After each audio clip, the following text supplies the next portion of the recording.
তোমরা সবাই কেমন আছো? আশা করি তোমরা নিশ্চয়ই ভালো আছো। সকল বন্ধুদের জানাচ্ছি গুড মর্নিং। তো আজকে আবার একটা নতুন ভিডিও নিয়ে তোমাদের সামনে চলে আসলাম। ভিডিওটা স্কিপ না করে পুরো ভিডিওটা দেখো, আশা করি তোমাদের নিশ্চয়ই ভালো লাগবে। হ্যাঁ, যেসব বন্ধুরা সাবস্ক্রাইব করে দিয়েছো সেই সব বন্ধুদের মানে আমার তরফ থেকে অনেক অনেক ভালোবাসা। আর যেসব বন্ধুরা এখন তুমি সাবস্ক্রাইব করোনি, ঝটপট করে একটু সাবস্ক্রাইবার করে দাও। তো চলো আর দেখো বাইরে কি বৃষ্টি হচ্ছে। আর জানো তো এখনও মানে ঘুম থেকে উঠে সব কাজ হয়ে গেছে, কিন্তু এখন তো চা খাইনি, এখন চা করব। তো চলো তোমাদেরকে বাইরে দেখাচ্ছি যে কেমন বৃষ্টি হচ্ছে। তো বন্ধুরা দেখো বাইরে বৃষ্টি হচ্ছে, তোমরা কতটা বুঝতে পারছো আমি বুঝতে পারছি না, তোমার মানে কতটা ক্যামেরাতে এসছে বৃষ্টিটা। কিন্তু এতক্ষণ খুব জোরেই পড়ছিল, তাও ভালোই পড়ছে, বেশি মানে ভালোই জোরে পড়ছে। তো দেখো বৃষ্টি পড়ছে, আর বৃষ্টির দিনটা কিন্তু ভালোই লাগছে। সকালবেলায় উঠেই দেখছি বৃষ্টি, কি মজা তাই না? তো চলো চাটা করে নিই, পরে আবার দেখা হচ্ছে। দেখো আমি কিন্তু চা বসিয়ে দিয়েছি, আর বৃষ্টিও কিন্তু ভালো জোরে খুব জোরেই পড়ছে, তোমরা মানে শব্দটা পাচ্ছ। তো চাটা করে নিই, পরে আবার দেখা হচ্ছে। তো চা করতে করতে দেখি এই দাদা বাড়িতে ইলিশ মাছ নিয়ে এসে। তো দেখো ইলিশ মাছগুলো কত সুন্দর। আর দেখো তোমাদের দাদা ভাই বাজারে আর গেল না বৃষ্টির মধ্যে, তো বাড়িতেই যখন ইলিশ মাছ পেয়ে গেল, তো এই বাড়ির থেকে ইলিশ মাছটা রাখলো। তো ইলিশ মাছটা এখন নুন মাখিয়ে আমরা হচ্ছে চা তো দেখো আমরা কিন্তু চা খেতে বসে পড়েছি। আর এইদিকে দেখো আমি আর মেয়ে চা খাচ্ছি, আর তোমাদের দাদা ভাইয়ের কিন্তু চা খাওয়া হয়ে গেছে। দেখো বাইরে কত বৃষ্টি পড়ছিল, আমি তাই ভাবছিলাম যে বাজারে যাবে কি করে। আর আজকে রবিবার, আজকে কি বলো নিরামিষ খেতে ইচ্ছা করে, একটু মাছ বা মাংস না হলে। আর এখন তো বর্ষা, একটু ইলিশ মাছ হলেই ভালো লাগে। তো দেখো দাদা বাড়িতে চলে এসছে, মাছ দাদা মাছ দিতে। তো ইলিশ মাছ রাখা হলো, তো কি সুন্দর মাছটা। তো ইলিশ মাছ দিয়ে আমি কি রান্না করব, ইলিশ মাছের তো ঝোল করবই। তো আর ইলিশ মাছের মাথাটা দিয়ে একটা পদ করব, সেটা কি করব সেটা তোমাদেরকে দেখাবো। চলো ঝটপট করে মাছটা আমি ধুয়ে ফেলাই। তো দেখো ইলিশ মাছটা ধুয়ে নুন হলুদ মাখিয়ে রেখেছি, আর লম্বা লম্বা করে আলু বেগুন কেটে রেখেছি ইলিশ মাছের ঝোল করব বলে। আর এদিকে বেগুন আর ইলিশ মাছের মাথা ভেজে রেখেছি পুঁই শাকের তরকারি করব বলে। বন্ধুরা আমার কিন্তু পুঁই শাক রান্না হয়ে গেছে, তো দেখো কত সুন্দর হয়েছে। তো দেখো পুঁই শাকটা পুরো কমপ্লিট হয়ে গেছে। আর এদিকে দেখতেও পাচ্ছ যে মাছের ঝোলও বসে গেছে। এবার যখন ঝোলটা ফুটবে, আর আমি কিন্তু মাছ দিয়ে দেব।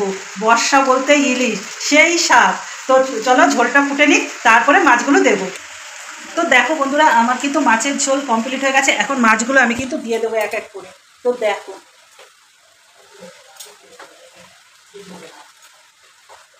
কত সুন্দর মাছগুলো। তো আজকে পুরো খাওয়াটা জমে যাবে। তো দেখো কত সুন্দর, মাছে আবার ডিমও হয়ে গেছে, দেখেছো মাছে আবার কি সুন্দর ডিমও হয়ে গেছে। তো দেখো কড়াইতে ছেঁড়া খেলাম মাছ দিতে দিতে, জ্বালা করছে খুব। মাছটা দিয়ে নিই, তারপর কিছু দেবো। তো দেখো মাছগুলোকে দিয়ে নিই ঝোলে।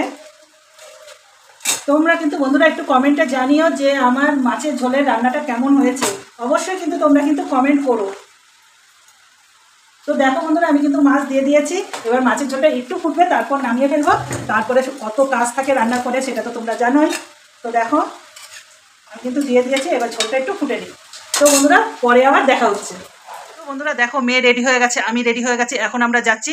চলো তোমাদেরকেও দেখাবো যে আমরা কোথায় যাচ্ছি, চলো যাওয়া যাক।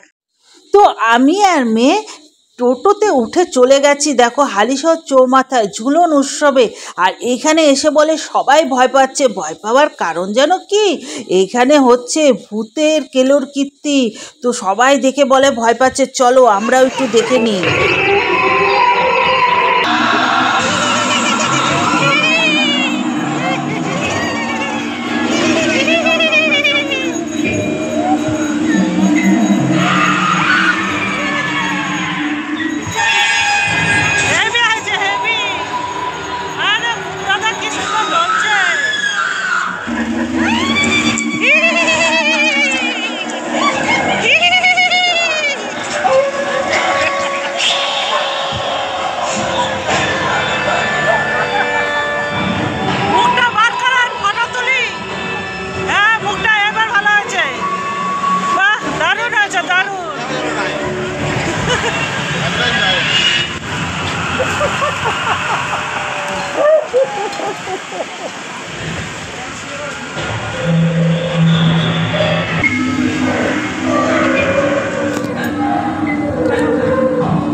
ভূতের কেলোরকীর্তি দেখে ওর টয় ট্রেন চলার শখ হলো, তো ও টয় ট্রেন চলতে উঠে পড়লো ট্রেনের মধ্যে।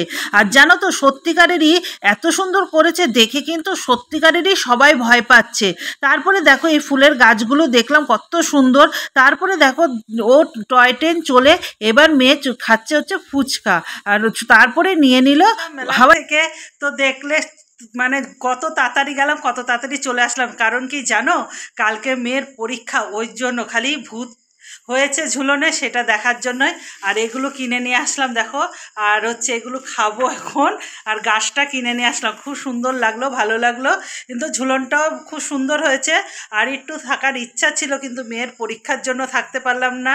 তো ভিডিওটা আজকে আমি এখানেই শেষ করছি। তোমাদের যদি ভিডিওটা ভালো লাগে অবশ্যই অবশ্যই কিন্তু লাইক, কমেন্ট আর শেয়ার করে দিও। সাবস্ক্রাইব করতে কিন্তু ভুলো না। তো টাটা, গুড নাইট।